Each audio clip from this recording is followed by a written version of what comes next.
Well, good morning, World History Honors. We will be covering the rise of Islam in Unit 3. Unit 3 consists of Islam and Africa. And so we're going to be looking at the Islamic world in Africa. And the first lesson is looking at the rise of Islam. So covering the text, we're going to describe the historical origin of Islam, the central idea of Islam, and then the spread of Islam and the philosophical traditions of Islam as well. Let's take a look at this video. It's about 4.5 minutes long, and then we'll get into the lesson. Islam is the second largest religion in the world, with over 1 billion followers. The word Islam means surrender to the will of God.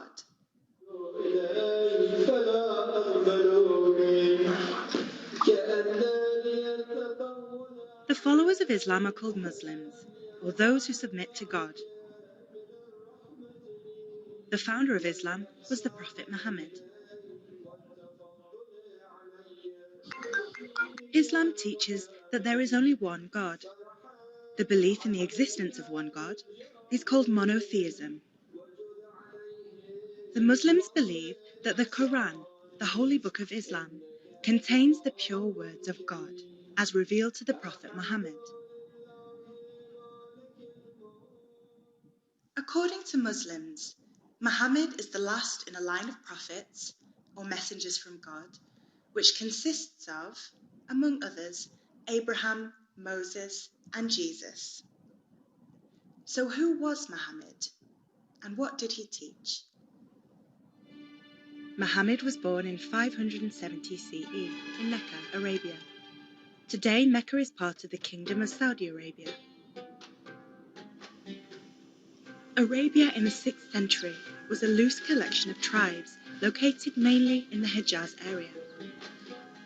An area made hospitable in an otherwise harsh environment by large oases where water was available. The Quraysh tribe were the rulers of Mecca.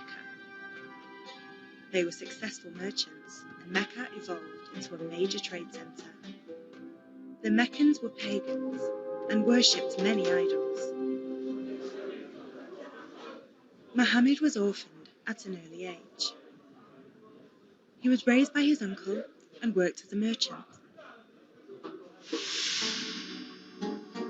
When he was about 40 years old, he retreated to the Jabal Nur mountain, just outside Mecca, to meditate. It was in this cave, during the Islamic month of Ramadan, that the angel Gabriel appeared before Muhammad, commanding him to speak the following verse. Recite thou in the name of thy Lord who created man from clots of blood. Recite thou, for thy Lord is the most beneficent, who hath taught the use of the pen, hath taught man that which he knoweth not. Over the next few years, Muhammad began preaching the message of God to the people of Mecca. Initially met with disdain, events turned rather more sinister when Muhammad's followers were attacked. What shocked the Meccans more than anything was that Muhammad taught the people to worship one God, called Allah in Arabic, instead of the idols they believed in. It was around this time that Muhammad had a famous vision, which became known as the Night Journey. Muhammad's vision consisted of him traveling to Jerusalem one night, a city over 1,000 miles away.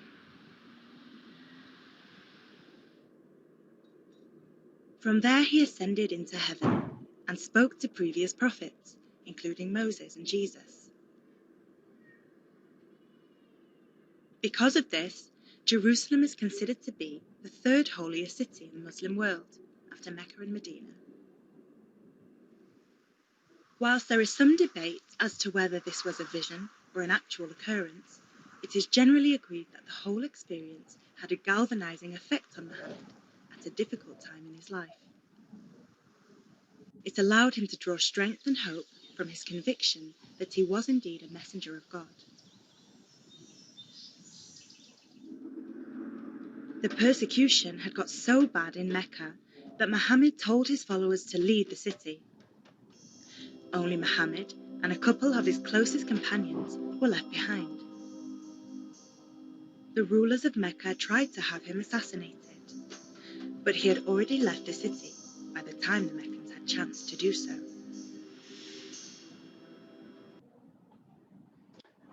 All right, so why is the rise of Islam considered revolutionary? This is a question that you're going to need to answer probably in a writing prompt. So make sure that you take good notes right here on this slide. The rise of Islam was revolutionary in that it created great change and that it was one of the few major world religions to develop in the post-classical time period. It drew upon earlier Judeo-Christian beliefs in looking at monotheism, right, the belief in one God, and traditions, while creating some unique to itself, such as the role of Muhammad as the final prophet. It religiously united a region which had been predominantly fragmented, giving the Middle East a new identity. And Islam has been one of the fastest and expansively spread religions in history. Again, why was it revolutionary? That is a question that you will need to know the answer to, because it created great change, and that it is one of the few world religions to develop in the post-classical time period. And so we looked first at the rise of River Valley civilizations. That was in Unit 1. In Unit 2, we looked at the classical civilizations or the classical cultures. And now we're looking at post-classical. So now we're going through the time periods now, and we're focusing here on the post-classical rise of Islam and Africa. All right, so let's take a look here. Take a look at the map. You have Arabia, the Persian Gulf, Gulf of Aden, the Red Sea, Persia, Baghdad, Damascus, Jerusalem, and Medina and Mecca. This is where we're going to be hanging out today, Medina and Mecca. All right, so due to warfare between Byzantine and Persian empires, trade land routes were disrupted and thus changed. Sea routes now had to be used. They connected India with the Arabian Peninsula and the Red Sea. Chinese silk, spices, and Indian cotton were traded over water. Over land, camel caravans carried goods along the west coast of Africa. Cities and towns began to develop near wells along the caravan routes. Mecca was one of these cities, so right here. So you had camel caravans traveling, carrying goods, possibly for trade. Mecca. Mecca would later become an important city in the Islamic region or religion. Islam was created in 600 AD. Islam is Arabic for the word submission. Within 100 years, Islam controlled a large area of the Roman Empire. Take a look at this video as we look at the origin of the Prophet of Islam, Muhammad. Islam is a religion practiced by more than 1 billion people worldwide. The word Islam means submission to God in Arabic. A person who practices Islam is called a Muslim, which means one who submits. It's the second largest religion after Christianity and the fastest growing religion in the world. About 4 million Muslims live in the United States.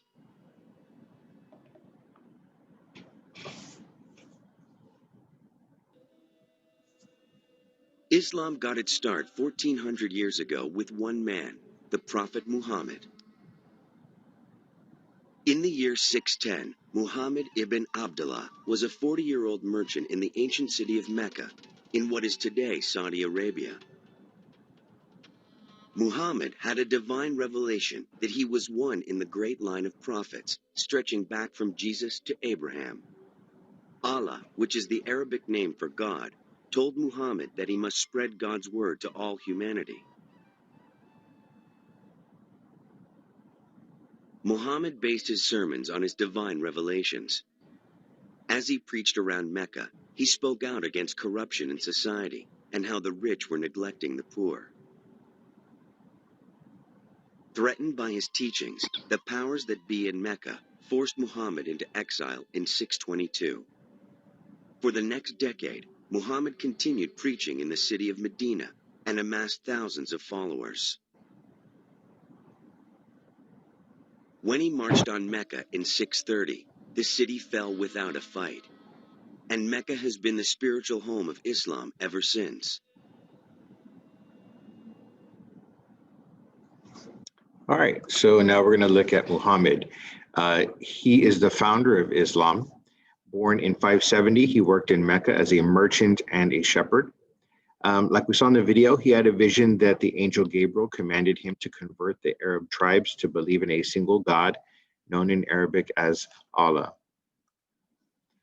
After his vision, he started to preach his beliefs in Allah to his neighbors in Mecca. He started growing in influence. People started listening to him and following him. And so other merchants grew angry. They grew envious of him. And he fled Mecca to the city of Medina in 622. This is known as the Hijra. Hijra also marks the starting point of the Muslim calendar. In Medina, he became popular. So just like he was growing in influence in Mecca, he became popular in Medina. He put an army together to retake Mecca in a jihad, or a holy war. In 632, 2 years after he captured Mecca, he died. By the time of his death, most of the tribes in the Arabian Peninsula had united and converted to Islam. Just this image here is just showing you his movement from Mecca to Medina. And this just shows you the spreading of Islam in the Arabian Peninsula. Now we're going to look at the Quran, which is the sacred text of Islam. The Quran is the most important body of text for any Muslim. We meet Ali, who tells us more about it. The Quran is the revelation that was revealed to the Prophet Muhammad. We see it as the word of God directly revealed to the Prophet Muhammad. So basically the Quran that we have today is basically the words that were sent down through the angel Jibreel or angel Gabriel to the Prophet Muhammad, and these we see as the words of God himself. So this is God speaking. It's different to, for example, sayings of the Prophet, where these are the words of the Prophet. We see that the Quran as being the direct word and revelation from God that was sent down to Prophet Muhammad, and thus it makes up this book that we have today. واستغفره إنه كان توابا. Inside the Quran, you have rules and regulations. It sort of provides the basis of our faith. Additionally, it gives us many examples looking at previous prophets that came before Prophet Muhammad.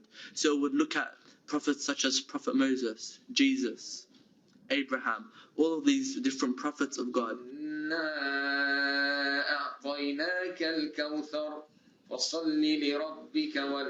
So it gives rules and regulations, it gives us stories, and it gives us guidance towards our life, and it's basically the cornerstone of our faith.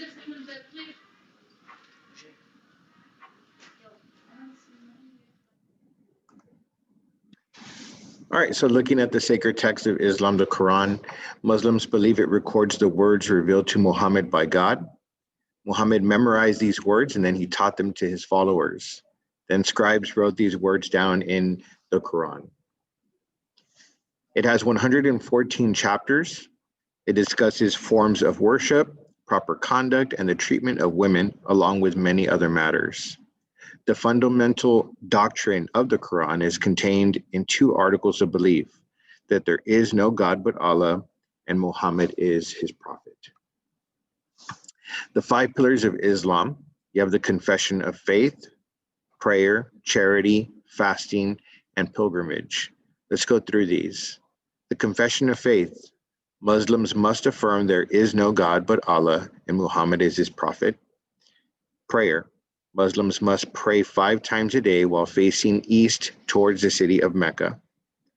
charity. Muslims must give money to the poor and pay taxes to the mosque. Fasting. During the month of Ramadan, Muslims cannot eat or drink during daylight hours. And then pilgrimage. If physically able, a Muslim must make a pilgrimage, which is a religious trip to Mecca. So in contrast to some religions, Muslims worship God directly without the intercession of a priest or clergy. The 5 pillars of Islam, again, faith in one God, which is monotheism, prayer, charity, fasting, and the pilgrimage. And this makes up the basic religious duties that all Muslims must fulfill.